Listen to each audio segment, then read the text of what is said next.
Oke, selamat siang teman-teman. Kemarin mudah-mudahan yang belum datang kemarin kan Bro Frans ya. Bro Frans bisa nonton videonya. Mudah-mudahan udah ditonton videonya. Kalau udah tonton dapat pemahaman lebih baik. Nanti teman-teman setiap Anda yang seperti biasa, ini hari ini dua materi lagi. Jadi dua materi yang akan kami sharingkan. Please do untuk tanya. Apapun pertanyaan Anda, pertanyaan yang nyeleneh sekalipun silakan. Jadi ini bukan khotbah. Kalau khotbah kan nggak boleh tanya ya. Khotbah cuma dengerin apa kata pendetanya ngomong. Kalau ini enggak, Anda belajar jadi supaya kita bisa memahami firman dengan jauh lebih baik ya. Kita mulai hari ini yang sesi satu, kita akan ngebahas tentang kebenaran diri oleh anugerah gitu ya. Kebenaran diri oleh anugerah. Nah, jadi saya buka dulu kebenaran diri oleh anugerah. Nah, ini gambarannya. Nanti modul-modulnya nanti akan saya kirimkan dalam bentuk ilustrasi cerita. Nanti saya kirimkan dalam bentuk cerita supaya Anda bisa belajarnya lebih paham. Nah, nanti tanya jawab juga bisa dilakukan di grup ya, di grup dan kita bisa diskusi lebih banyak ya. Nah, kita mulai baca. Yang pertama adalah Roma 3 ayat 21 sampai 23. Langsung ini saya kopas aja langsung. Tetapi sekarang kebenaran diri Allah tanpa Taurat telah dinyatakan yang disaksikan oleh kitab Taurat dan kitab-kitab para nabi, yaitu kebenaran diri Allah melalui iman kita Yesus Kristus untuk semua dan atas semua orang percaya, sebab tidak ada perbedaan karena semua orang telah berbuat dosa dan telah kehilangan kemuliaan Allah. Jadi saya kasih gambaran. Semua manusia telah berbuat dosa. Manusia yang baru lahir, kemarin udah saya jelasin, bayi yang baru lahir, dia tanpa dosa tetapi membawa bibit dosa. Di dalam gereja Katolik sering banget menyebutnya adalah dosa asal. Dosa yang dibawa dari lahir nih, dosa karena Adam dan Hawa. Gitu ya gambarannya ya. Nah, jadi kitab Taurat itu diciptakan diberikan Allah kepada manusia, itu tujuannya untuk supaya manusia tahu bahwa dia berdosa atau enggak. Saya ulangin lagi, manusia jadi tahu bahwa dia berdosa atau enggak. Jadi kalau ada orang ngomong gini, Coach, saya ini nggak berdosa, Coach. Saya ini orang baik. Saya ini nggak pernah buat dosa. Pertanyaannya adalah alat ukurnya apa? Alat ukurnya kalau mengukur dengan Anda mengukur kebaikan Anda berdasarkan orang lain, Anda sama dengan orang Farisi yang kemarin udah diomongin tuh. Yang ya Tuhan, saya ini tidak berdosa, saya ini nggak seperti orang pemungut cukai, saya ini puasa, saya ini rajin berbagi dan sebagainya. Kita nggak bedanya sama si pemungut cukai. Sedangkan ini gambaran dari Yesus jelas banget bahwa semua manusia pada dasarnya berdosa. Udah titik dulu itu udah pegang. Kitab Taurat itu sebagai standar atau untuk menentukan manusia itu berdosa atau enggak. Jadi, kita tahu itu dosa atau enggak, patokannya hukum Taurat. Saya ulangin lagi. Jadi patokan kita, oh ini dosa, ini enggak, itu hukum Taurat. Jadi, pada dasarnya hukum Taurat itu sudah ditaruh dalam hati kita. Jadi tanpa Anda membaca kitab suci, Anda tanpa membaca di semua hukum-hukum Taurat, maka Anda udah tahu. Anda harusnya udah tahu karena dalam hati Anda tahu ini Anda salah gitu. Udah salah Anda ngelakuin. Jadi segala sesuatu kalau kita lakukan tanpa iman, maka itu dosa. Jadi gitu dulu gambarannya. Jadi kita pahamin dulu. Jadi alat ukurnya bukan misalkan contoh, patokannya Bu Iin adalah si Antonius Arif. Ya salah. Patokannya Bu Susi adalah Antonius Arif. Ya salah. Patokan kita adalah bukan pendeta kita. Patokan kita adalah hukum Taurat. Nah, hukum Tauratlah kata kuncinya. Nah, ini saya kasih gambaran dulu. Di hukum Taurat, saya kasih contoh yang sangat sederhana. Saya ulangi lagi, saya kasih contoh yang sangat sederhana. Di hukum Taurat, dia mengatakan, misalkan contoh yang sederhana. Jangan misalkan dibilang, hari Sabat, hormatilah hari Sabat, gitu kan ya. Jadi hormatilah hari Sabat. Si orang Yahudi kreatif sekali. Saking kreatifnya, dia buat aturan. Aturannya apa? Padahal dalam firmannya cuma tulis menghormati hari Sabat. Hari Sabat itu artinya untuk manusia supaya beristirahat. Karena 6 hari bekerja, 1 hari libur atau dia bercengkerama sama keluarga atau dia belajar firman. Itu kata-kata kuncinya sebenarnya. Tetapi orang Yahudi kreatif, diciptakanlah kalau di hari Sabat lu nggak boleh cuci piring. Cuci piring itu dosa. Kan lucu ya, cuci piring dosa, kan gitu loh. Ditambah lagi, jangankan itu hari Sabat. Hari Sabat itu Lu tuh nggak boleh jalan. Nggak boleh sejauh, saya lupa berapa ya. 500 apa 300 meter atau apa, satu mil ya, saya lupa persisnya. Jadi kita nggak boleh jalan tuh, jalan melebihi itu. Pinter banget sama orang Yahudi, diakalin. Jadi kalau kita mau pergi keluar kota di hari Sabat, dia sengaja tuh di setiap titik ditaruh satu makanan, satu titik dia berhenti lagi. Jadi sama aja bohongin gitu, dia ngebohong. Jadi di hari Sabat dia hanya jalan sekitar segitu, dia istirahat dulu, nanti jalan lagi, sama aja. Jadi dia akalin. Atau ada lagi mengatakan hari Sabat. Gimana hari Sabat untuk orang yang sakit? Apakah orang yang nggak boleh didoakan? Apakah orang yang nggak boleh dibawa ke dokter gitu? Biarin aja mati kalau di Sabat gitu. Nggak gitu hari Sabat untuk manusia. Jadi orang Yahudi tuh kreatif banget, diciptakan aneh-aneh tuh. Sampai ada yang tahu nggak? Hari Sabat, khususnya di zaman sekarang, di gereja tertentu yang masih menjalankan tentang hukum Taurat, itu bilang, pup aja nggak boleh. Pup saja nggak boleh di hari Sabat. Mati nggak? Ini aturan amanah lagi yang dibuat. Jadi Taurat itu aslinya hukumnya cuman begitu, diterjemahkannya melebar sampai gak karu-karuan, gitu ya. Jadi sampai contoh lagi, ada yang tahu nggak kalau orang kena penyakit kusta, itu mereka tuh taunya di mana kalau mereka kena penyakit kusta? Kalau Anda perhatikan di Alkitab, selalu ada kalimat, gitu ya. Kok ada orang penyakit kusta? Minggir, minggir, minggir. Tuh tahu di mana? Jawabannya adalah setiap orang yang kena penyakit kusta atau kena penyakit tertentu atau lagi pendarahan datang bulan, mereka harus ngomong, najis, najis, najis. Mereka minggir. Jadi, dan mereka pakai jubah. Makanya Anda perhatikan kalau ada beberapa cerita, misalkan Yesus menyembuhkan orang, ada Bartimeus yang buta gitu ya. Itu lucunya, Bartimeus itu ketika mau disembuhkan, itu lepas jubah dulu. Dia melepas jubah, itu artinya dia beriman banget. Dia yakin banget dia sembuh. Sedangkan orang peminta-minta sakit atau apapun, itu pakai jubah tertentu. Nah, bagaimana kita tahu orang itu rabi atau enggak? Gampang jawabannya, jubah. Balik lagi jubah. Jadi setiap orang penokohan itu pakai jubah. Bagaimana kita tahu dia orang pemungut cukai? Taunya dari mana? Jubah lagi. Jadi jubah yang digunakan itu adalah identitas dirinya. Jadi kalau di dalam Alkitab sering banget kita bilang kenakanlah ya senjata Allah, maksudnya pakailah jubah. Kalau kita ngeliat di Galatia gitu loh. Jadi kita boleh paham konteksnya. Oh, konteksnya jubah nih kata kuncinya gitu loh. Nah, jadi 613 saking jubah itu dibuat aturan baru. Jadi katanya kalau ada orang penyakit kusta, itu nggak boleh deket-deket sama orang, jaraknya tuh bisa berapa meter gitu. Dan kalau sampai dia dekat ke kita boleh lempar dia pakai batu. Lah, itu nggak ada. Di dalam hukum Taurat tuh nggak ada. Manusia tuh kreatif banget gitu loh. Dia bikinlah hukum Taurat seberat mungkin. Makanya manusia nggak bakal ada yang bisa lolos. Makanya Yesus itu suka sekali berdebat dengan orang-orang Yahudi. Ingat ya konteksnya ya. Orang Yahudi suka debat gitu dulu ya. Jadi ada yang debat menerima, ada yang debat nggak menerima gitu loh. Jadi kita bisa pahami dulu konteksnya. Sampai kenapa Yesus itu dianggap bersalah ketika menyembuhkan orang, tangan yang lumpuh di sebelah kanan, tangannya dibilang, angkatlah tanganmu, angkat tilammu, itu dianggap salah. Dianggap kamu kok nyuruh orang bekerja. Nah kayak gitu. Nah padahal di dalam kitab-kitabnya si Taurat gitu ya, hukum Taurat itu diterjemahkan lagi. Diterjemahkan oleh beberapa rabi yang menyatakan kalau orang sakit, orang Yahudi sakit, rumah sakit boleh melakukan pekerjaan. Khusus di rumah sakit. Lalu bayangin kalau itu Sabat. Apa yang terjadi? Rumah sakit kosong tuh. Gak boleh ada yang sakit di hari Sabat. Kan gak mungkin. Nah kayak gitu ya. Jadi kalau hari Sabat gak boleh ada yang sembuhin. Gak boleh ada yang diobatin. Gak gitu rumusnya. Jadi pemahaman itu yang sering banget salah. Itulah yang Yesus tentang. Gitu ulang lagi ya. Itu yang Yesus tentang. Kalau ada yang nanya gini. Kenapa Yesus ngamuk-ngamuk di bait Allah? Dijungkir balikin barang-barang dia ngamuk dan sebagainya.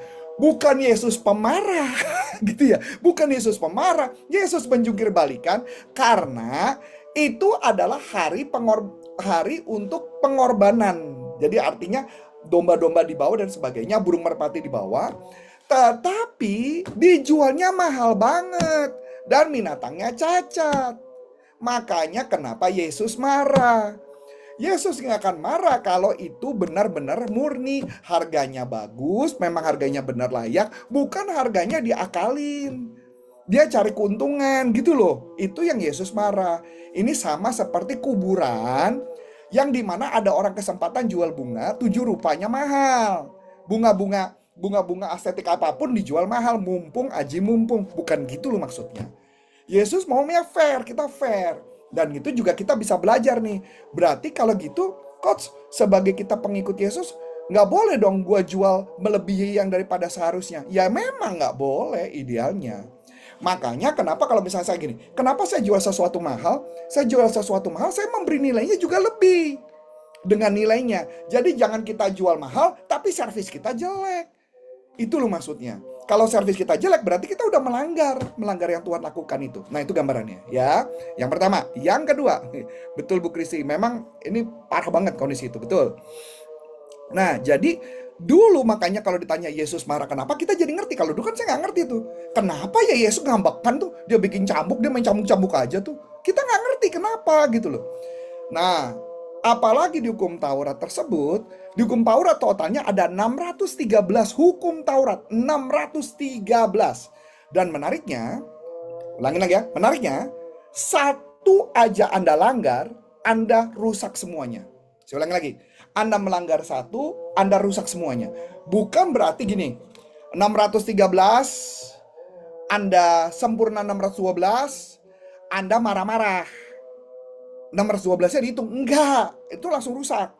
Jadi satu pelanggaran saja udah membuat orang masuk neraka. Langsung saat itu juga. Makanya di dalam satu firman-Nya tertulis, perbuatan saleh kita itu sama seperti kain yang kotor. Kesalehan kita, berarti kesucian kita, taatan kita, itu sama dengan kain yang kotor. Bahasa Indonesia kain kotor. Di terjemahan aslinya bukan kain kotor. Terjemahan aslinya adalah, mohon maaf untuk para wanita, ini sama dengan softtek. Jadi artinya kesalehan kita itu nggak ada gunanya. Yang kenapa? Intinya kita nggak bakal selamat. Karena satu pelanggaran saja rusak seluruhnya.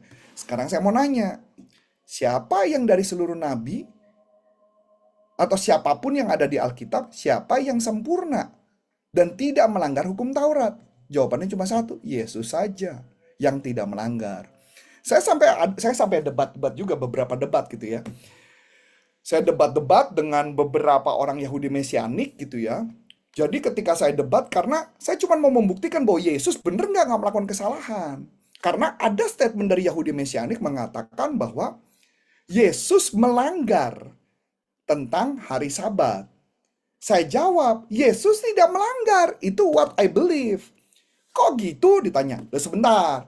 Yesus tidak melanggar karena hukum Sabat itu jelas banget clear-nya itu. Oh baru bilang, oh iya ya. Jadi banyak kalimat-kalimat yang diterjemahkan dari bahasa asli ke bahasa Indonesia itu menjadi kalimatnya seakan-akan kayak Yesus melanggar. Kalau Yesus melanggar mah dosa kita berarti nggak dihapusin semua. Nah itu gambarannya. Kita pahami dulu konteksnya ya. Nah lanjutin. Jadi ada 613 hukum. Dari 613 hukum, ada satu hukum. Jadi ada 3 bagian hukum. Hukum satu hukum moral. Hukum moral itu berlaku untuk seluruh orang Yahudi. Saya ulangi lagi. Yahudi, bukan hukum orang umumnya. Ingat, hukum umumnya apa? Hukum apa siapa? Nabi Nuh. Kita masih ingat tuh hukum Nabi Nuh. Jadi 600 itu berarti hukum satu adalah hukum moral. Hukum moral itu secara tidak sengaja sudah ditaruh Tuhan di dalam hati kita. Clear, satu. Yang kedua, ada hukum perayaan. Hukum perayaan tidak perlu kita terima. Karena hukum perayaan itu, contoh hari daun, ya hari apa pondok daun gitu dan sebagainya. Pokoknya beberapa perayaan-perayaan itu kita nggak perlu. Itu hanya berlaku untuk orang Yahudi. Dan hukum ketiga, hukum yang tata negara. Hukum tata negara berarti hukumnya untuk bangsa Israel, bukan untuk kita. Jadi hukum yang berlaku adalah hukum kita, minimal 10 perintah Allah. Ini yang kita pegang dulu, 10 perintah Allah. Ya, jadi Yesus bilang kan, Yesus ada pernah ngomong, emang kamu kira kamu bisa bebas dari dosa? Kamu baru mikirin saja wanita lain dan menginginkan wanita lain, itu sudah dosa. dalam pikiranmu. Lah kalau kayak gitu pertanyaan, 613 siapa yang bisa melepas? Nggak ada yang bisa. Emang Anda nggak pernah mikirin orang jarak, mikirin orang jelek gitu? Misal kayak gini, kurang ajar tuh orangnya, brengsek banget ya, pengen gue bacok tuh orang. Nah itu aja udah dosa gue.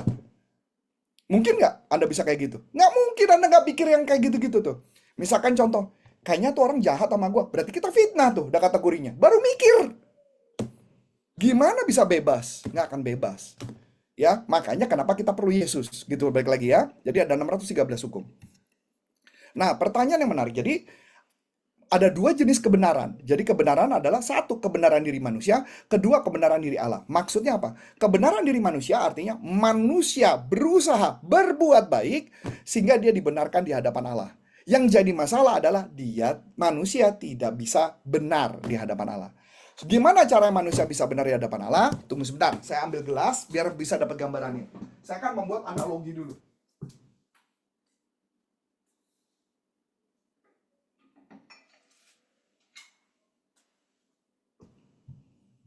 Ini gambaran analoginya ya. Jadi saya akan gambarkan. Jadi ini gelas ya. Nah, saya kasih contoh. Gelas ini anggaplah Yesus. Ya, saya ulangi lagi. Gelas ini anggaplah Yesus.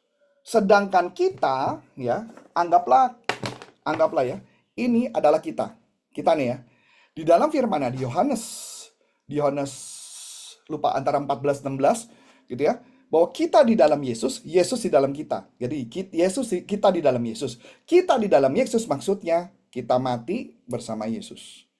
Maka pertanyaannya, yang Allah lihat adalah Yesusnya, bukan si Arifnya. Arifnya udah nggak ada, Arifnya udah di dalam Yesus.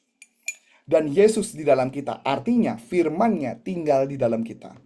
Jadi kita harus merenungkan firman-Nya. Jadi pertanyaan menarik, yang Yesus lihat, yang Allah Bapa lihat, kenapa kita nggak dihukum? Gara-gara Yesusnya, bukan karena Arifnya. Karena Yesus di dalam kita. Kita di dalam Yesus, gitu ya. Jadi kebenaran yang dilihat adalah kebenaran yang kedua. Jadi kebenaran diri yang pertama adalah Anda yang merasa benar, Anda merasa nggak berdosa, jadi gue nggak perlu Tuhan, gue baik-baik aja. Saya jawab, kalau ada orang yang ngomong kayak gitu, saya jawab, coba patokan kamu hukum Taurat. Menurut kamu, patokanmu hukum Taurat, apakah kamu benar menurut hukum Taurat? Kalau kamu dibandingkan Yesus, apakah kamu lebih tidak berdosa dibanding Yesus? Nah itu dulu kita pikirin dulu, itu jawabannya. Jadi makanya alat ukurnya adalah Yesus. Jadi alat ukurnya bukan kita, alat ukurnya Yesus. Yang kedua tadi, kebenaran diri di hadapan Allah. Jadi kita benar karena Yesusnya, karena perbuatan Yesus, bukan karena perbuatan kita. Itu dulu ya.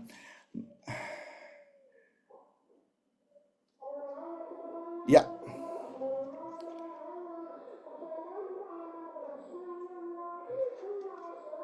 sebentar ya, saya baca dulu. Lalu ia berkata kepada penjual burung merpati, angkat semuanya dari sini, jangan jadikan rumah Bapakku tempat berdagang. Maka para pengikut-pengikutnya teringat akan ayat Alkitab. Cintaku akan rumahmu, ya Allah, membakar hatiku. Pertanyaannya adalah, ayat ini relate saat Yesus marah. Maksudnya apa? Cintaku untuk rumahmu. Jadi cintanya Yesus atas rumahnya Bapa, bait Allah, itu sangat menggebu-gebu di hatinya. Intinya itu.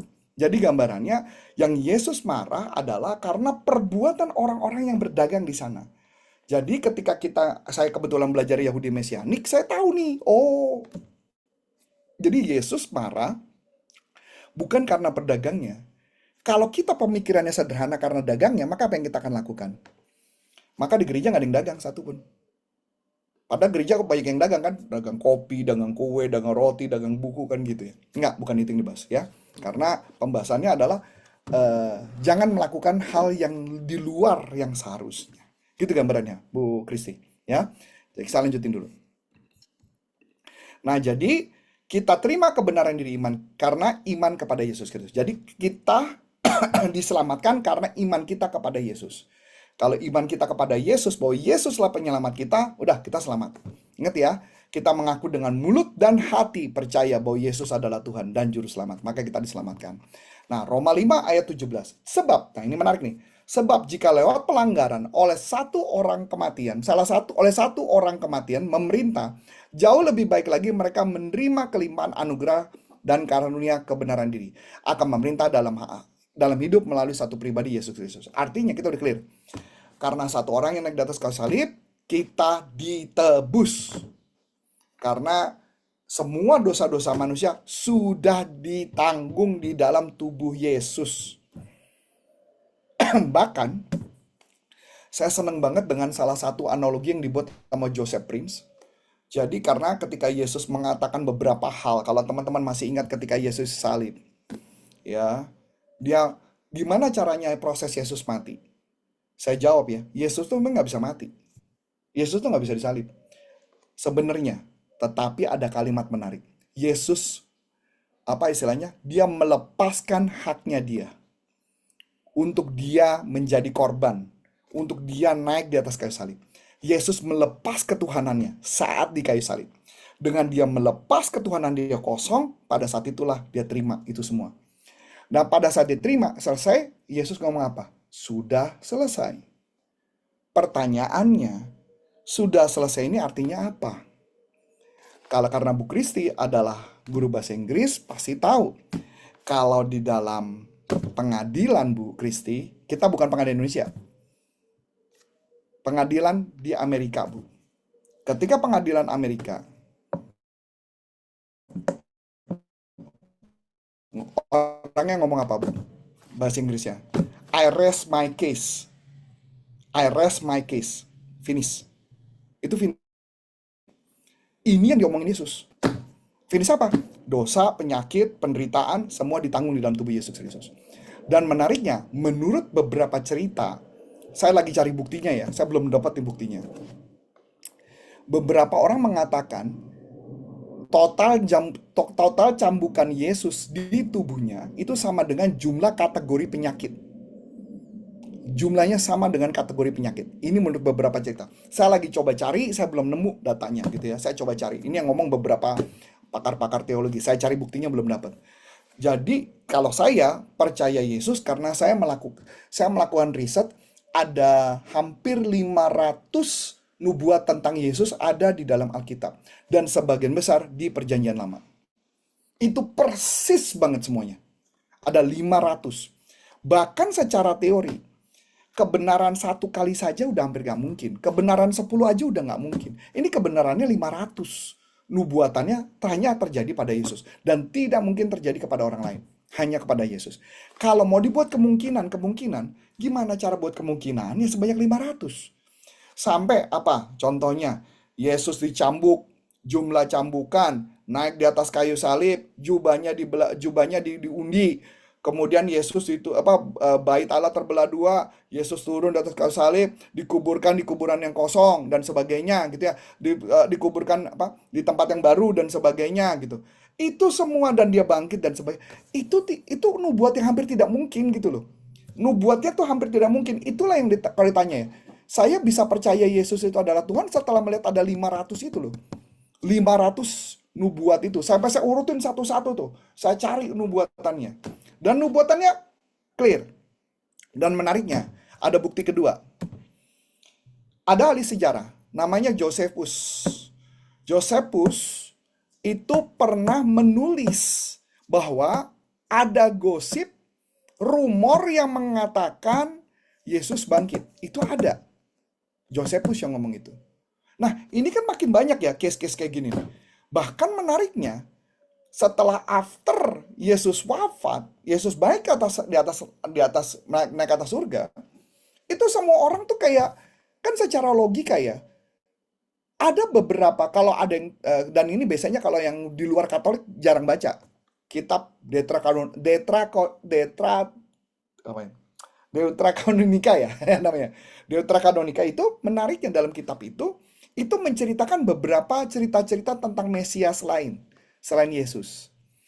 Ada satu cerita yang Mesias lain setelah dia dibantai itu semua bubar loh. Jadi beberapa pasukan pada bubar semua tuh. Bubar. Jadi nggak ada lagi pemberontakan dan sebagainya. Tetapi ketika Yesus yang wafat, kok lucunya malah makin menyebar kemana-mana. Makin heboh semuanya. Dan kalau kita lihat di Kisah Para Rasul, kok Petrus mendadak jadi berani banget dia menghadap ke Sanhedrin. Sanhedrin tuh di atasnya Farisi ya. Jadi ada Sanhedrin tuh komunitas. Jadi satu komunitas itu dikumpulin oleh para yang disebut namanya Imam Agung gitu ya, Imam Agung. Itu dikumpulin semua tuh. Dan menariknya Petrus berani. Dan waktu ketika Petrus ditangkap itu ada sejarahnya juga. Sejarahnya bukan oleh Alkitab loh. Sejarahnya menurut dari versi ahli sejarah. Jadi kalau kayak gini, saya pertanyaan menarik buat saya. Gimana saya bisa meragukan Yesus? Letak meragukannya nggak ada. Dan menariknya nanti ada saat momen saya akan membuktikan tentang Alkitab itu benar atau enggak, saya akan buktikan. Karena dalam Alkitab itu sampai ada ribuan data yang menyatakan bahwa tulisan-tulisan Alkitab itu hampir nggak mungkin bisa dipalsukan. Tidak bisa dipalsukan. Jadi kalau ditanya tingkat keakurasian Alkitab itu hampir 99%. Kenapa saya bilang 99%? Ya karena hanya itu data yang bisa didapat dan bahkan itu dilihat dari berbagai sejarah hasilnya tetap sama. Jadi pertanyaan menarik buat saya, buat kita semua adalah bagaimana saya bisa meragukan Yesus sebagai Tuhan dan Juru Selamat? Karena bukti-buktinya terlalu banyak gitu ya, sampai saya nggak bisa deny. Saya coba cari di sini. Kalau ada, nanti saya tunjukkan tentang Alkitabnya. Sebentar, saya lagi mau cari. Kalau ada, saya tunjukkan PowerPoint-nya. Kalau nggak ada di komputer sini satu. Nah, tapi gambarannya bahwa saya sulit banget untuk mengatakan ini tidak mungkin. Berat banget untuk mengatakan tidak mungkin. Ini adalah false gitu ya. Saya mikirnya pakai logika. Saya pakai logika semua, saya pikirnya pakai logika. Dan ternyata logika saya mengatakan ya itu benar, nggak bisa diapa-apain lagi. Saya udah nggak bisa menemukan kebohongannya, nggak ada gitu. Kebohongannya sama sekali nggak bisa saya temukan sama sekali. Nah ini yang menarik gitu ya. Ya, saya nggak ada di sini. Berarti ada di itu nanti saya cari di itu nanti suatu saat akan saya tunjukin konten anti integritas. Ah ini dia. Nah, ini ada.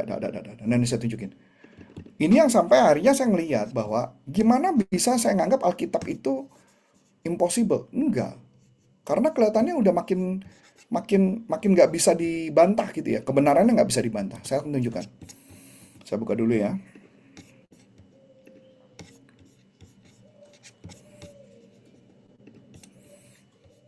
Saya adalah tipe orang yang sangat science. Saya cari segala sesuatu masuk akal apa enggak buat saya. Saat itulah saya baru bisa menerima Yesus dengan benar gitu.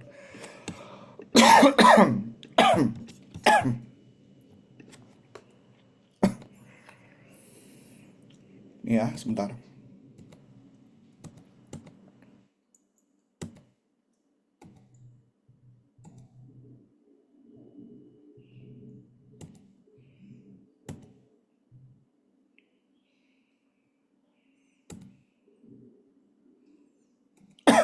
Nih ya. Ini yang menarik nih. Bahkan tentang Latin Vulgate itu ada 11.000 kopi loh. Ini gereja Roma yang asli. 11.000 kopi. Jadi bagaimana saya bisa bilang dia palsu gitu ya? Jadi total semua terjemahan perjanjian baru itu ada 19.000 kopi. 19.000 kopi. Bagaimana saya bilang bahwa Yesus itu palsu gitu loh. Dan semua 19.000 kopi itu ada di mana? Ada di Latin kuno, versi Koptik, versi Syria, Vulgate, semuanya ada. Jadi bagaimana saya mengatakan ini palsu gitu ya. Dan bahkan menariknya di perjanjian lama ya, ini ada 36.289 kutipan dari abad 1 sampai ke abad ketiga. Perhatikan, abad 1 sampai ke abad ketiga itu abad di mana jadi Alkitab itu dipilih. Jadi kalau Anda tanya, kenapa Alkitab kita itu cuma isinya yang itu sekarang? Jawabannya sederhana. Alkitab itu tidak boleh melebihi dari abad 1. Kalau melebihi dari abad 1 dicurigai itu palsu. Makanya oleh sebab itu seluruh ayat yang dimasukkan di dalam Alkitab kita hanya yang dari abad ke-1. Di luar itu nggak diterima oleh gereja. Nah menariknya kalau kita lihat ya, bahkan ya, ada 36.289 kutipan ya. Jika diambil dari seluruh kutipan tersebut, maka seluruh PB bisa ditulis ulang. Kecuali ada 11 ayat dalam kitab Wahyu yang tidak ada. Jadi menarik banget kan? Kenapa 11 ayat dalam kitab Wahyu nggak ada? Karena baru ditulis setelah after kemudian gitu loh. Yohanes tuh umurnya panjang tuh ya. Nah, jadi berikutnya ya, penulisnya siapa? Penulisnya ada Polikarpus, murid Yohanes, Ignatius, Clement itu muridnya Petrus. Ya. Bahkan ini menarik, Leksionaris buku pelayanan gereja yang dibaca dari Perjanjian Baru dari abad 4 sampai 12, kebanyakan ditulis dalam bahasa Yunani dan ada sekitar 2.100 manuskrip. Ya, semuanya ada kecuali kitab Wahyu dan kisah para rasul dan hanya sebagian kisah para rasul. Dan bahkan ada beberapa cerita kisah para rasul kayaknya itu belum selesai ditulis. Karena Kisah Para Rasul, kenapa saya bilang belum selesai ditulis? Karena masih ada kitab lagi lanjutan tuh kayaknya. Kayaknya kenapa? Karena cerita Paulus bahwa dia kapal karam, itu kapal karamnya bukan satu kali, tapi beberapa kali. Tetapi di Kisah Para Rasul itu cuma disebut satu kali gitu loh. Nah, dia ada bukti naskahnya dan sebagainya, dan tingkat keakuratannya ada 97 sampai 99% akurat. Jadi pertanyaan menarik buat saya pribadi, ya, bagaimana saya bisa mengatakan Alkitab itu palsu? Dari sini kita ngelihat nih kenyataan bahwa Alkitab itu dinyatakan asli, dan kita ngelihat bahkan filsafat saja bukunya nggak segitu banyak. Nggak segitu banyak bukti-buktinya dalam sejarah ya. Nah, kita lanjutkan dulu. Nah, ya. Jadi kita sadar nih, semua karena karunia adalah hadiah dan ada harganya, namun telah dibayar lunas oleh Tuhan. Kebenaran, Titus 3 ayat 5. Kebenaran diri tidak bisa dihasilkan sendiri. Jadi Anda nggak bisa tuh benar diri di hadapan Allah, nggak bisa. Mau sampai kayak apapun Anda nggak bisa berjuang tuh, bisa bebas. Kita nggak mungkin bisa bebas. Kalau nggak karena Yesus, kita nggak mungkin bebas. 2 Korintus 5 ayat 21. Kebenaran sesungguhnya hanya melalui Yesus Kristus, tidak ada yang lain. Filipi 3 ayat 9 diri, atau usaha, kalau kebenaran diri, mau coba benar diri, ya coba aja dari hukum Taurat. Buktinya apa? Yesus ditanya sama anak muda, Yesus, saya udah puasa, saya sudah mengikuti hukum Taurat, saya udah melakukan segalanya. Kan ditanya gitu kan? Berarti anak ini mengakui bahwa dia sudah benar diri nih di hadapan Allah nih. Dia tanya, apa yang belum kulakukan? Dijawab sama Yesus kan, jualah hartamu, ikutilah aku. Jualah hartamu, ikutilah aku. Nah, saat itulah dia nggak bisa tuh. Kenapa? Karena dia terikat dengan mamon. Dia lebih memilih, artinya dia menyadari bahwa dia masih punya keterikatan. Jadi bahwa kita nggak bisa menyembah dua Tuhan. Kita hanya bisa menyembah Yesus atau Allah Bapa, atau kita menyembah mamon, atau menyembah pekerjaan-pekerjaan kita yang nggak penting. Gitu loh gambarannya. Jadi kok maksudnya apa kita nggak boleh kaya? Enggak begitu rumusnya. Maksudnya adalah kita bekerja untuk Tuhan. Melakukan pelayanan kita di dalam dunia pekerjaan untuk Tuhan. Ingat ya, pelayanan itu bukan berarti Anda melakukan pelayanan ke gereja loh ya. Saya kasih gambaran. Jadi kalau ditanya prioritas yang pertama adalah Tuhan.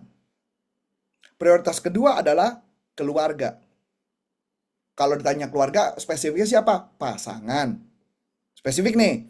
Tapi ingat ya, pasangan suaminya harus sudah bisa berlaku seperti Yesus. Kalau belum bisa berlaku seperti Yesus, ya ntar dulu lah. 3, baru anak-anak. 4, pekerjaan. 5, pelayanan.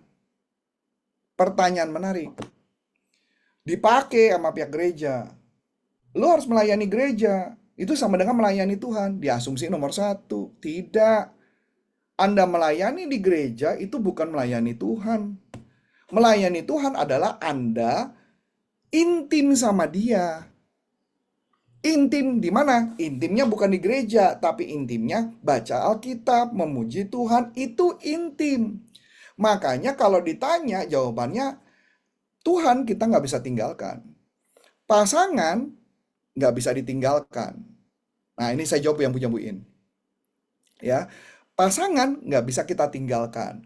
Makanya kan ada ayatnya ya kan, tinggalkanlah orang tuamu, ngikutilah pasangan, kan ada gitu ya. Nah ketiga, baru anak-anak nih.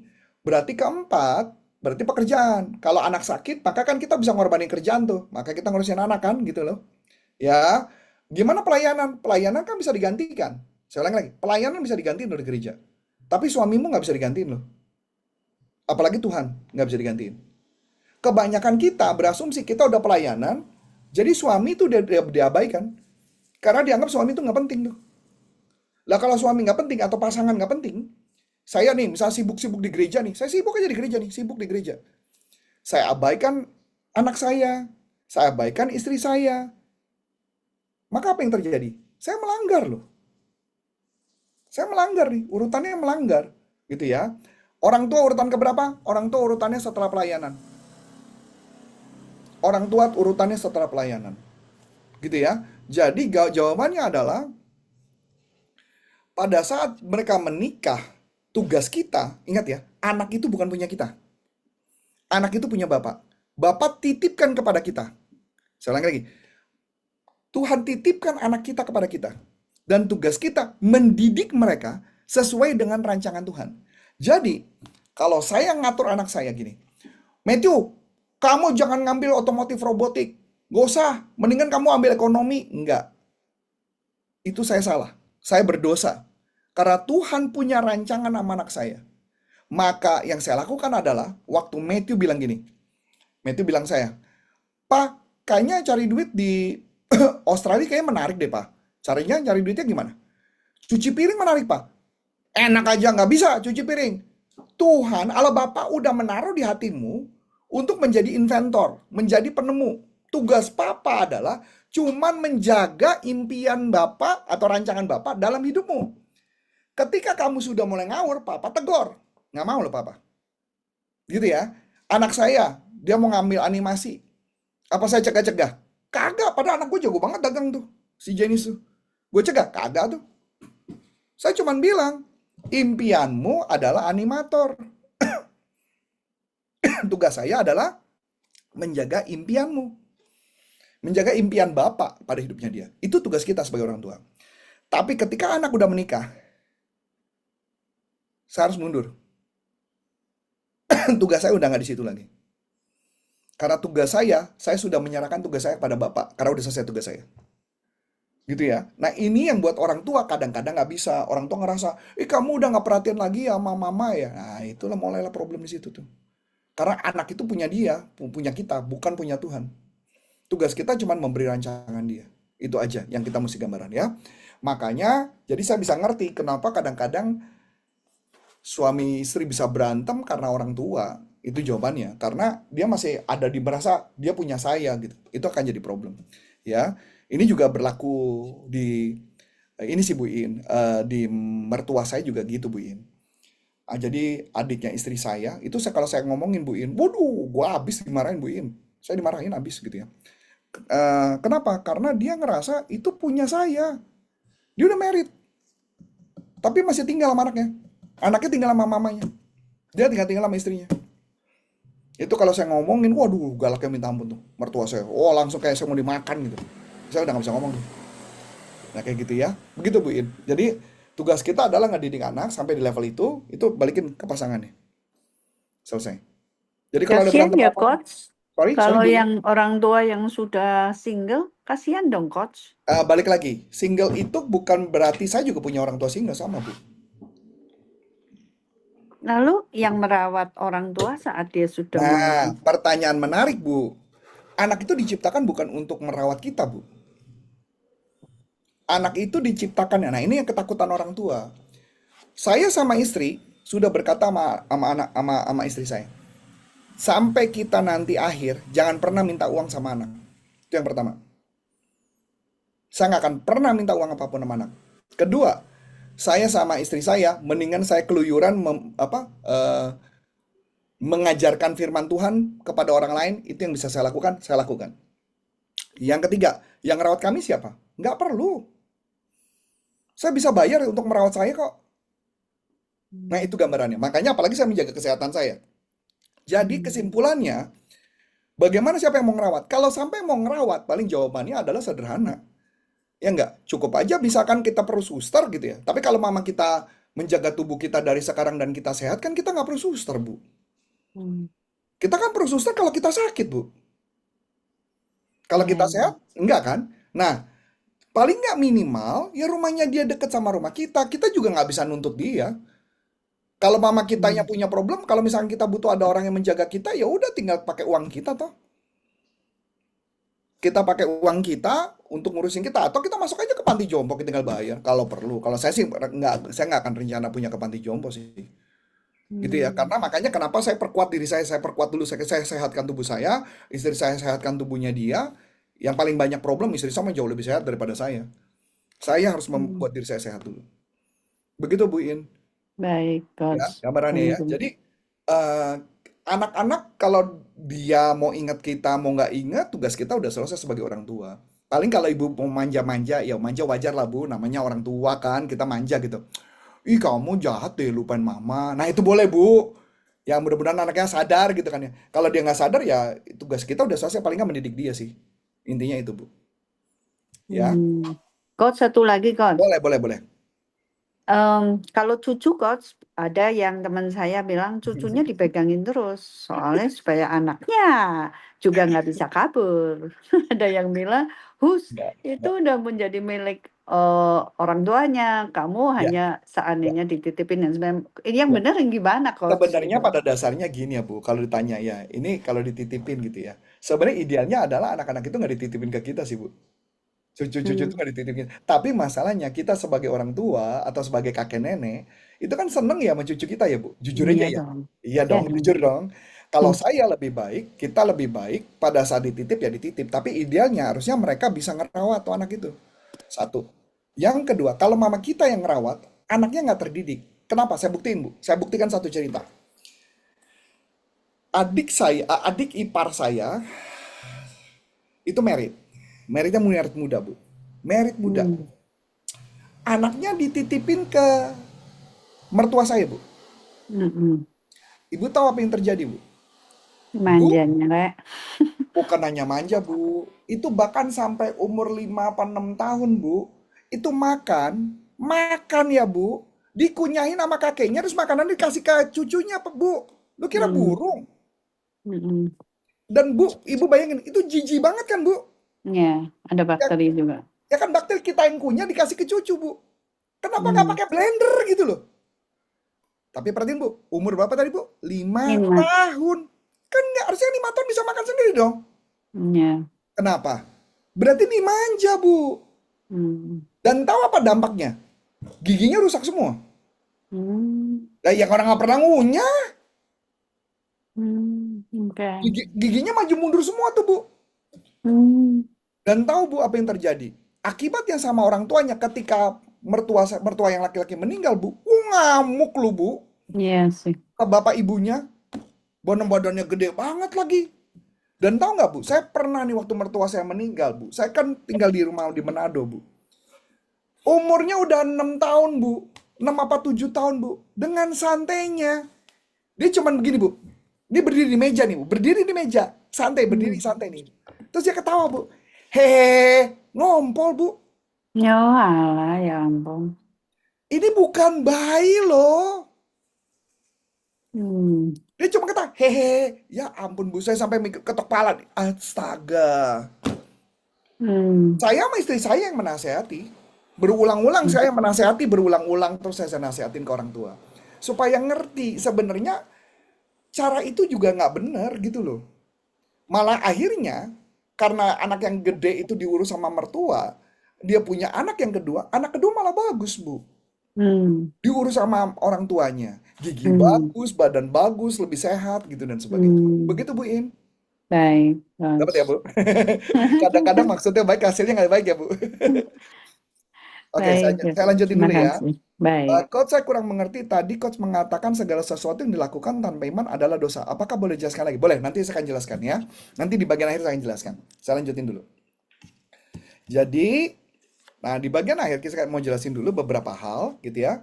Jadi kebenaran diri, tadi ya Filipi 3 ayat 9. Galatia 2 ayat 21. Jadi, yang kita baca ya. Galatia 2 ayat 21.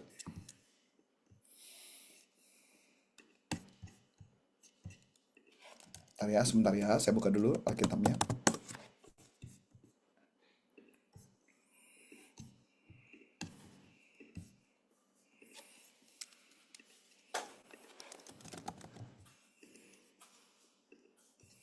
Galatia ayat 21.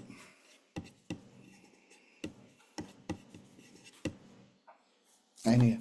Aku tidak menolak kasih karunia Allah, sebab sekiranya ada kebenaran oleh hukum Taurat, maka sia-sialah kematian Kristus. Jadi maksudnya gini, kalau sampai hukum Taurat itu berlaku dan benar-benar bisa dilakukan sama orang, maka kematian Yesus sia-sia. Buat apa Yesus mati di atas kayu salib? Masuk akal? Jadi makanya kematian Yesus tidaklah sia-sia karena kita tahu bahwa seluruh manusia berbuat dosa dan tidak bisa lepas dari dosa. Itu dulu. Kalau dia bisa lepas dari dosa, manusia dengan usaha sendiri, kematian Yesus sia-sia. Begitu gambarannya ya. Itu dulu materinya, saya cari dulu sebentar buat Bu Susi. Sebentar ya Bu.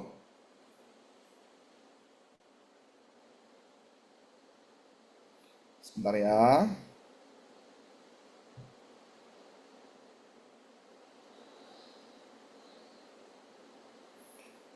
Roma 14 ayat 23.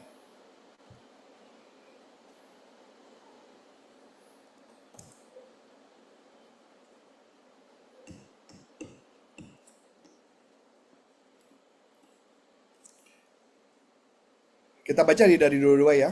Berpeganglah pada keyakinan yang engkau miliki bagi dirimu sendiri di hadapan Allah. Berbahagialah dia yang tidak menghukum dirinya sendiri dalam apa yang dianggapnya baik untuk dilakukan. Tetapi barang siapa yang bimbang, kalau ia makan, ia telah dihukum karena ia tidak melakukannya berdasarkan iman. Dan segala sesuatu yang tidak berdasarkan iman adalah dosa. Yang artinya, yang mau digambarkan, apapun yang kita lakukan, kita harus meyakini. Ya, kita harus meyakini bahwa itu tidak salah. Yakin kita benar. Misalnya contoh nih, contoh. Eh, saya harus bagi komisi nih ke Bro Franz. Tapi kok saya janji sama Bro Franz 10%. Tapi kok kayaknya gue nggak enak nih, 10%-nya mana gede lagi sampai 1 miliar nih. Aku bohongin aja lah Franz lah. Bilang aja ada biaya pajak, biaya ini, biaya itu. Gue bohongin aja Franz lah. Pokoknya gue bagi dia 700 juta aja gue kasih. Jangan 1 miliar kebanyakan. Kemudian saya lakukan. Tapi hati saya tahu bahwa itu salah. Saya tahu itu salah. Dan tetap saya lakukan. Itu dosa. Jadi ketika kita melakukan segala sesuatu, udah tahu itu dosa, jangan dilakukan. Jadi gitu ya. Yang kita tahu hati kita, karena di hati kita, ingat Bu Susi yang kemarin, di hati kita ada Taurat. Ada di sana. Makanya apapun yang kita lakukan tanpa iman adalah dosa. Jadi apapun yang kita lakukan, kita yakin aja. Ketika kita mendoakan orang, ya kita yakini aja. Tidak jadi kesembuhan. Ketika kita membaca firman, ada kebenaran, ya kita imani aja. Dan menariknya Bu Susi, dari seluruh agama yang ada di muka bumi, hanya satu yang disebut sebagai orang percaya. Agama apa? Pengikut Yesus. Dia bilang orang-orang percaya. Artinya, kita perjalanan kita apapun, base-nya on iman. Begitu Bu Susi, mudah-mudahan kejawab. Oke, ada lagi mungkin yang mau tanya sebelum saya masuk ke sesi berikutnya? Oke, kita masuk ke sesi 2 hari ini, Susi yang terakhir ya. Kita masuk hubungan dengan Allah. Nah, ini udah masuk bagian asik nih. Kalau kemarin kan 1, 2, 3 kita cuma ngerti bahwa kita selamat, kita diselamatkan oleh Allah dan sebagainya melalui Yesus dan sebagainya. Nah, kali ini adalah hubungan dengan Allah, artinya belajar intim. Ya, artinya buat kita selalu intim terus-menerus gitu ya. Intim terus-menerus. Nah, gimana caranya bisa intim? Nah, jadi kita harus kenal pribadi Allah. Bagaimana kita tahu tentang Allah? Kita harus tahu dulu tentang Allah. Allah itu seperti apa? Saya kasih gambaran dulu. Yang pertama, di perjanjian lama, saya ulangi lagi, di perjanjian lama, kesannya Allah itu jahat. Kesannya Allah itu menghukum. Kesannya Allah itu menghukum. Ya, kenapa Allah melakukan itu? Saya jawab, Allah tidak pernah menghukum manusia. Allah cuma hanya mengikuti aturan yang dia buat dengan sesuai perjanjian dengan manusia. Karena manusia mengatakan saya bisa selamat sendiri, makanya dia terimalah hukum Taurat. Saya kasih gambaran. Buktinya mana coach? Saya tunjukkan. Di dalam Kejadian, ingat nggak? Kain membunuh. Dihukum atau enggak? Enggak. Kain tidak dihukum. Malah dilindungi. Berikut, kita cuma jawab. Abraham berdosa apa enggak? Dosa. Dosanya apa? Ngasih istri kepada orang lain. Istrinya dia dikasih orang. Apa kurang dosa itu? Dihukum enggak? Bohong. Bohong. Betul. Dihukum enggak? Enggak. Kurang dosa apa? Coba. Jadi pertanyaan saya bahwa lucunya Abraham itu dijadikan adalah beriman kan? Bapak orang beriman kan? Jadi saya cuma mau kasih gambaran gitu loh. Bahwa apa kurang dosa? kurang dosa gitu ya. Nabi Nuh, emang nggak dosa? Mabok sampai telanjang. Kurang dosa apa dia? Hamili anak, Hah? Amelia anak? hamilin anak. Bukan Nuh. Itu Lot. Loh, Lot, Bu. Lot yang tidur menghamili anak. Lot yang menghamili anak. Itu anaknya yang kerjain kan. Nah, jadi pertanyaan menarik gitu ya. Anaknya anaknya Abraham punya anak gitu kan ya. Yakub gitu kan. Yakub terus punya anak gitu kan. Terus kemudian anak-anaknya bahkan sampai ada yang tidur sama mantan istrinya. Loh, emang nggak berbuat dosa sampai anaknya kembar tuh. hmm, Tapi pertanyaannya menarik. Kalau kita lihat di dalam perjanjian lama, itu dosira kurang dosa apa? Gitu ya. Ya, jadi gambarannya bahwa menunjukkan bahwa Allah itu penuh dengan kasih karunia. Allah itu pada dasarnya baik, tapi gara-gara pada ketika mereka perjanjian dengan Musa, dia setuju dan sebagainya, jadi mulailah sesuai dengan itu. Jadi kalau ditanya kenapa orang dilempar batu, coba kita pahami dulu dalam konteks Yesus, kita dalam konteks Allah Bapa deh. Ada orang berbuat dosa. Saya ulangi lagi ya, ada orang berbuat dosa. Dosanya misalkan tidur sama wanita lain. Oke, salah satu hukumnya diapain? Dilempar batu. Oke, membunuh hukumnya apa? Dilempar batu. Pertanyaan saya, kenapa dilempar batu? Supaya dia mati. Kenapa harus dia mati? Karena kalau dia mati, ingat konteksnya ya, dalam arti hidup kekal ya. Kalau dia mati, maka dia nggak berbuat dosa lagi. Kalau dia mati, dia nggak berbuat dosa lagi, maka dia, maksudnya dosanya itu nggak berat gitu loh. Konteksnya dia orang Yahudi, orang Israel adalah dia diberi kesempatan orang-orang itu supaya tidak punya beban dosa yang sedemikian banyak. Cuma di kita ngelihatnya kok galak banget Tuhan. Karena kita pro kehidupan. Kalau Allah Bapa kan ngelihatnya bukan pro kehidupan. Nah, karena kita hidup kekal. Allah Bapa ngelihatnya, sudutnya. Nah, di perjanjian baru kita lihat. Filipus ribut gitu ya. Filipus ribut sama Yesus. Aku pengen deh ngeliat Allah Bapa. Katanya gitu kan. Yesus bilang, ngapain jauh-jauh nyarinya? Kalau kamu ngeliat aku tuh sama seperti Bapa. Sejak saat itu saya mulai paham. Oh, Yesus itu menyembuhkan. Berarti Allah pengen menyembuhkan. Belum pernah kan Yesus di muka bumi terus ngomong gini. Ah, sorry, gue gak mau nyembuhin lo sakit, kayaknya dosa lu banyak, kayaknya biarin aja ya, biar dosa lu tanggung dulu, ya, gue gak sembuhin. Atau Yesus ngomong gini, aduh dosamu banyak ya, gue kutuk kamu sakit, nggak ada tuh kayak gitu, nggak ada tuh. Bahkan dalam firman ya kelihatan banget kalimatnya adalah Yesus menyembuhkan semua orang. Yang tidak sembuh hanya di kampungnya Yesus. Kenapa? Karena mereka tidak percaya. Jadi kita ngeliat nih, Yesus itu penuh kasih. Bahkan orang yang pemungut cukai, wanita tunasusila, dan sebagainya. Yesus sayang mereka semua. Dari sini kita lihat bahwa Allah Bapa pada dasarnya kasih. Pada dasarnya kasih. Jadi dengan hadirnya Yesus, kita jadi tahu nih, Bapa itu pada dasarnya baik. Allah Bapa tuh baik. Cuman dia nggak berdaya ngadapin orang-orang yang kacau. Kalau orang, misalkan contoh, Coach, kenapa Nabi Nuh itu harus ada? Kenapa dibikin banjir? Sekarang saya tanya, itu kalau nggak dibuat banjir, yakin Yesus lahir? Itu kalau nggak dibuat banjir, Yesus tuh nggak bakal lahir tuh. Nggak bakalan lahir. Nah, berikut pertanyaan menarik ini kan. Bahkan di dalam Yahudi Mesianik dia mengatakan Nabi Nuh itu sebagai orang baik di zamannya. Saya ulangi lagi. Nabi Nuh itu orang baik di zamannya. Pengertian orang baik di zamannya bukan berarti dia nggak berdosa. Tapi di antara semua orang berdosa, dia yang paling baik. Sampai sini paham konteksnya? Jadi, ini menurut Yahudi Mesianik ya.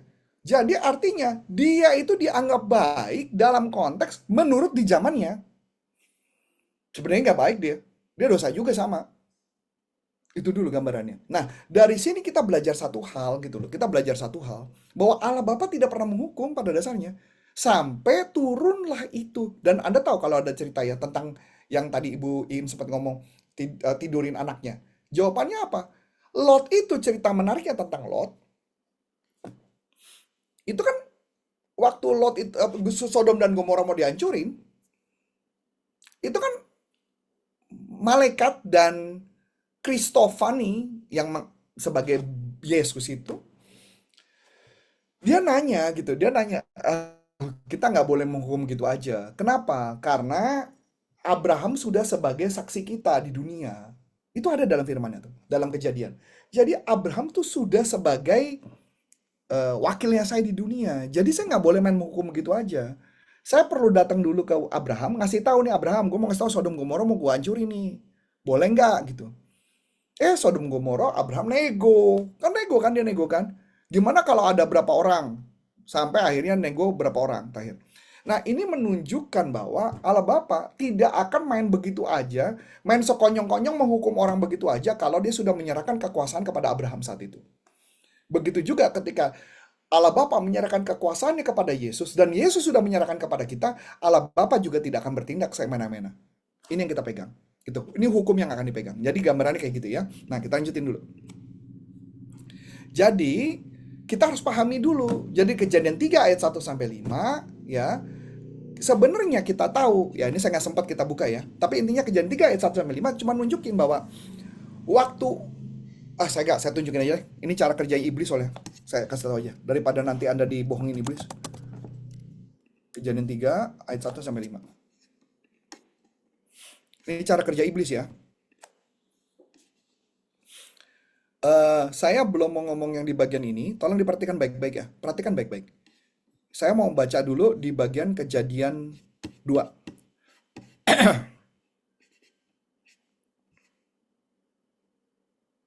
Mana ya? Sebentar ya. Saya cari dulu. Oh nih. Oke. Ayat 16 ya. Kejadian 2 ayat 16. Lalu Tuhan Allah memberi perintah kepada manusia. Semua pohon dalam taman ini boleh kamu makan buahnya dengan bebas.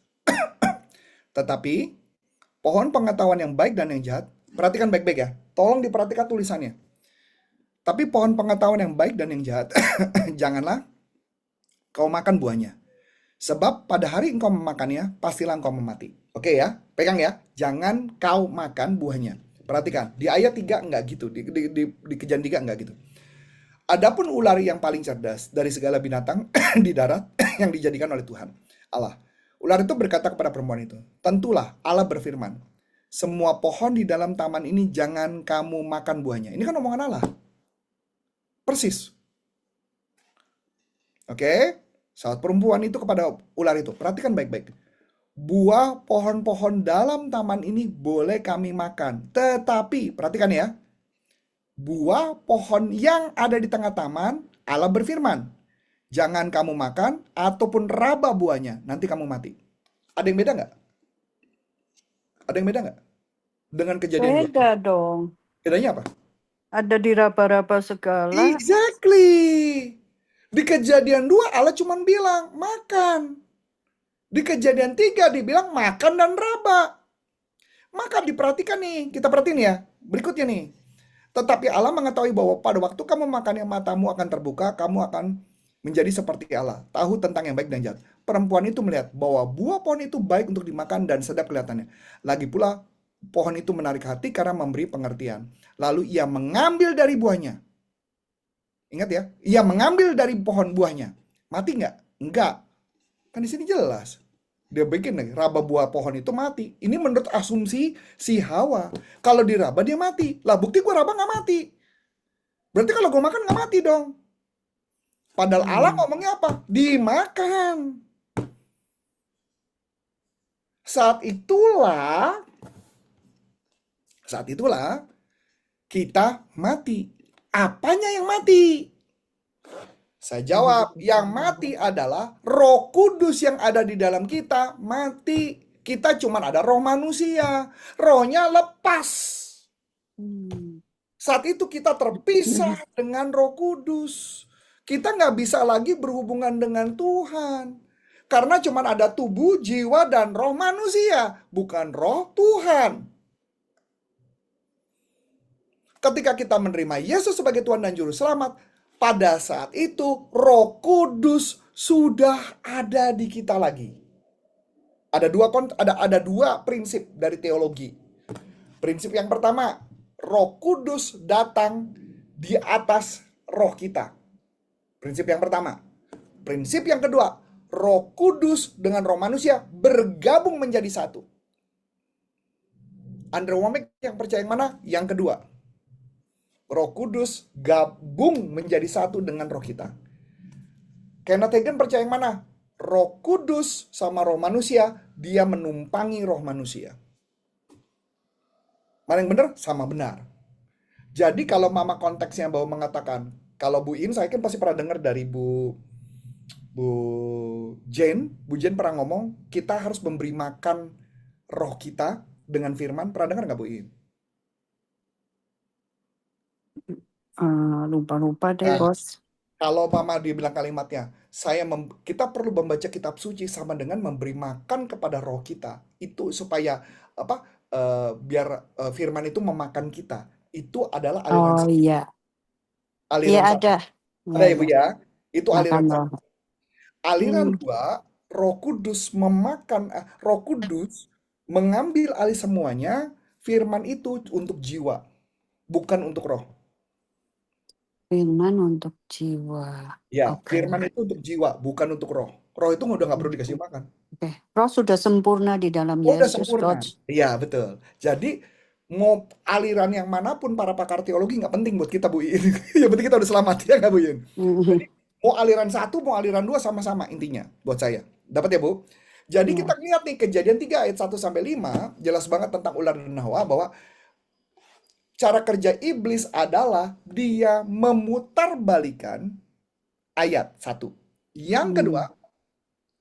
Hawa tahu tentang nggak boleh makan buah dari siapa? Bukan dari Allah. Adam, bukan Dari dari Adam, bukan Yes. dari Allah Bapa. Yang artinya kita jangan belajar firman dari para pendeta. Oh, Kita belajar firman dengan cara baca sendiri, mencari merenung sendiri, nggak ngerti tanya. Jangan apa? dia jangan para pendeta yang menafsirkan. Makanya Hmm. ketika saya sudah belajar apapun, kenapa saya bela-belain sampai belajar rema? Saya udah belajar rema, rema saya tinggal satu sesi lagi seminar 2 hari, selesai itu saya udah lulus dari rema. Seminarnya masih lama lagi di bulan April. Kemudian saya belajar lagi Yahudi Mesianik karena jawabannya adalah saya pengen tahu aslinya tuh kayak gimana. Cerita Hmm. sesungguhnya tuh apa? Yang dimana ketika saya belajar di Andrew Wommack dan Rema, saya nggak tahu tentang cerita itu. Cerita orang Hmm. Yahudi itu pandangan yang mengenai firman tuh gimana? Saya baru ngerti di sana. Nah kayak gitu ya. Jadi kita paham dulu bahwa banyak orang belajar firman itu kari kata orang, tapi bukan dia sendiri yang membaca, dia yang memahami. Jadi buat teman-teman yang tersesat bisa jadi karena katanya orang. Katanya orang, kitanya harus intim sama Bapak. Makanya kenapa di bagian bab ini kita bahas adalah bagaimana kita bangun hubungan dengan Bapak. Supaya kita nggak bisa dibohongin. Supaya kita tahu yang benar tuh seperti apa. Gitu ya. Bilangan 15 ayat 32-36. Dosa itu begitu nyata. Jadi jangan, saya baca aja ya. Bilangan 15 ayat 32. Kita baca dulu. Bilangan 15.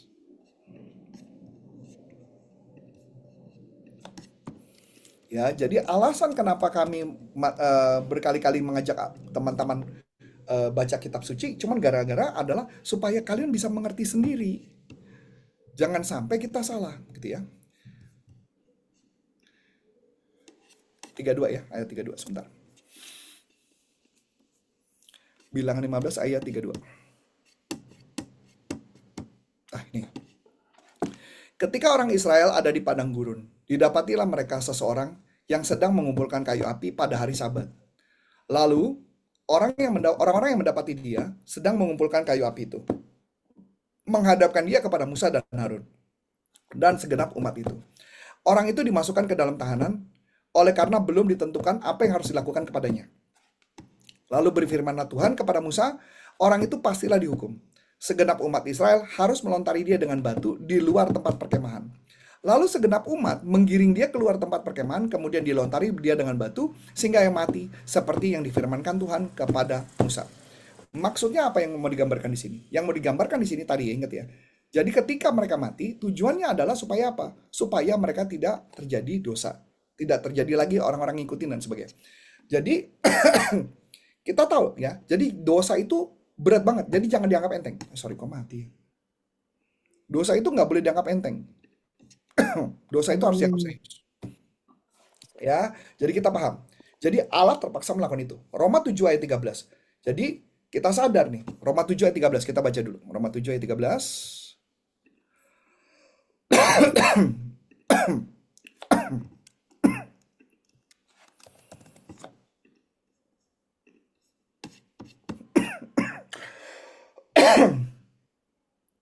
Roma 7 ayat 13. Jika demikian, adakah yang baik itu menjadi kematian bagiku? Sekali-kali tidak. Jadi maksudnya hukum Taurat yang bikin mati kita itu baik, sekali-kali tidak, kata Paulus.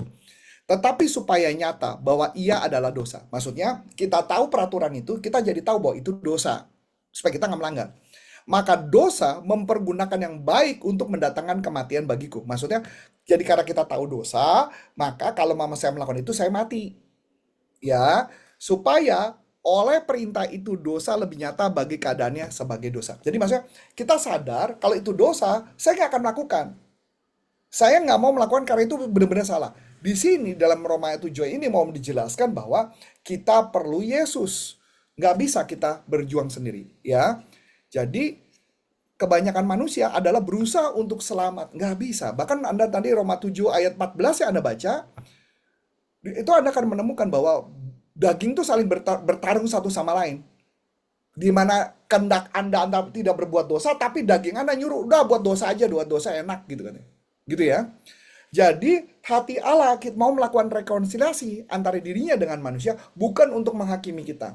Jadi kita paham banget ya, Allah adalah kasih. Jadi kita 1 Yohanes 4 ayat 8. Ini juga salah satu ya, ayat favorit saya yang saya pakai buat menyembuhkan diri saya dari anxiety. Ya, perhatikan baik-baik ya.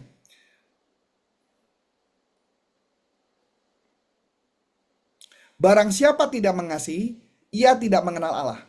Sebab Allah adalah kasih. Berarti pertanyaan menarik. Kalau saya nggak mengasihi istri saya nggak mengasihi orang, berarti nggak ada Allah dong di dalam saya. Jadi saya punya alat ukur. Alat ukurnya adalah saya mengasihi orang lain apa enggak? Kalau saya mengasihi orang lain berarti ada Allah dalam saya. Dan Allah adalah kasih. Allah adalah kasih. Allah itu tidak akan pernah menghukum. Allah tidak pernah ada menghukum. Allah itu saking menyayangi kita. Allah mau kita sehat. Allah mau kita sembuh. Allah mau kita semuanya jadi luar biasa. Dan ini kenapa juga menjadi alat yang luar biasa? Sebentar saya cari ayatnya. Jadi karena Allah itu penuh kasih, saya sampai belajar ya. Di dalam, jadi ini, nah ini. Di ayat 18. Di dalam kasih tidak ada ketakutan. Saya mulai mikir, di dalam kasih nggak ada ketakutan. Katanya Allah adalah kasih. Kalau gue punya ketakutan sama masa depan, berarti nggak ada Allah dong. Kalau nggak ada Allah, berarti gue nggak bisa merasakan, kena pantasan ya gue nggak bisa merasakan Allah mencintai gue ya. Pantasan gue cemas ya. Kan cemas itu musuh, kalau cemas itu musuhnya apa? Musuhnya tenang. Tenang itu hanya bisa berlaku kalau Anda beriman. Kalau kita nggak beriman, berarti kita khawatir dong. Kalau khawatir, berarti Anda beriman sama siapa dong? Sama setan. Kalau kita beriman kepada Yesus, beriman kepada Allah Bapa, nggak ada ketakutan. Tapi kalau kita beriman yang membuat kita takut, berarti kita beriman bersepakat dengan iblis yang membuat kita takut. Karena di dalam Allah tidak ada ketakutan. Dari sini saya nggak, oh my goodness, kenapa gue takut selama ini? Saya takut selama ini, saya cemas selama ini, saya cemas masa depan saya cemas dalam kehidupan saya cemas sama anak saya. Berarti nggak ada Allah. Perhatikan lagi mana ya? Kasih yang sempurna melenyapkan ketakutan. Oh makin keren dong. Sebab ketakutan mengandung hukuman. Oh iya dong. Karena takut, gue berarti takut dihukum dong. Karena kan gue tahu gue nggak bakal dihukum lagi sama Allah Bapa. Kenapa gue takut? Berarti gue harus beriman dong. Barang siapa takut, ia nggak sempurna dalam kasih. Nah lo. Ya, dari sini saya ngeliat, oh iya ya. Ya, jadi kalau saya takut, saya cemas, berarti nggak ada Allah dong. Saya nggak beriman sama Allah dong. Saya beriman sama dunia dong. Saya beriman dengan apa kata orang dong. Saya beriman dengan setan dong. Ya, itu yang saya pegang. Jadi kalau mama kita ngelihat sekarang dari Allah, kita udah clear banget Allah itu nggak ada yang namanya takut. Nggak ada itu yang istilahnya kalau di dalam dunia bisnis mental block itu nggak ada. Karena nggak ada ketakutan. Karena kita bekerja based on apa kata firman. Firman berkata, kita jalani, jalani. Nggak ada. Ketakutan dalam hidup nggak ada.